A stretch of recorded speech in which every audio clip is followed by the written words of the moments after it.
திருவேற்காட்டில் வீட்டிற்கே சென்று ஆபாசமாக கொலை மிரட்டல் விடுத்த பிரியாணி கடை உரிமையாளரின் சிசிடிவி காட்சிகள் வெளியாகி பரபரப்பை ஏற்படுத்தியுள்ளது. திருவள்ளூர் மாவட்டம் திருவேற்காடை அடுத்த அயனம்பாக்கம் பகுதியை சேர்ந்தவர் அருண்ராஜ்.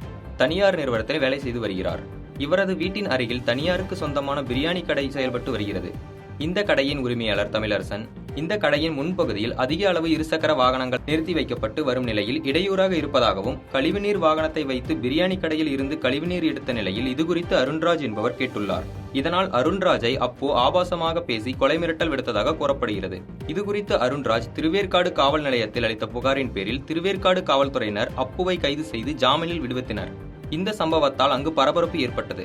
இந்த நிலையில் பிரியாணி கடை உரிமையாளர் அப்பு தன் மீது புகார் அளித்த மோகன்ராஜை வீட்டிற்கு சென்று அவரையும் அவரது குடும்பத்தினரையும் மிரட்டுவது, மேலும் வீட்டின் இரும்பு கதவை உடைத்து உள்ளே செல்ல முயல்வது போன்ற சிசிடிவி காட்சிகள் வெளியாகி பெரும் பரபரப்பை ஏற்படுத்தியுள்ளது. பாதகம் செய்பவரை கண்டால் நாம் பயங்கொள்ளலாகாது பாப்பா. மோதி மிதித்து விடு பாப்பா, அவர் முகத்தில் உமிழ்ந்து விடு பாப்பா. அண்மை செய்திகளை உடனுக்குடன் தெரிந்து கொள்ள இணைந்திருங்கள் இயம்நாடு தொலைக்காட்சியுடன்.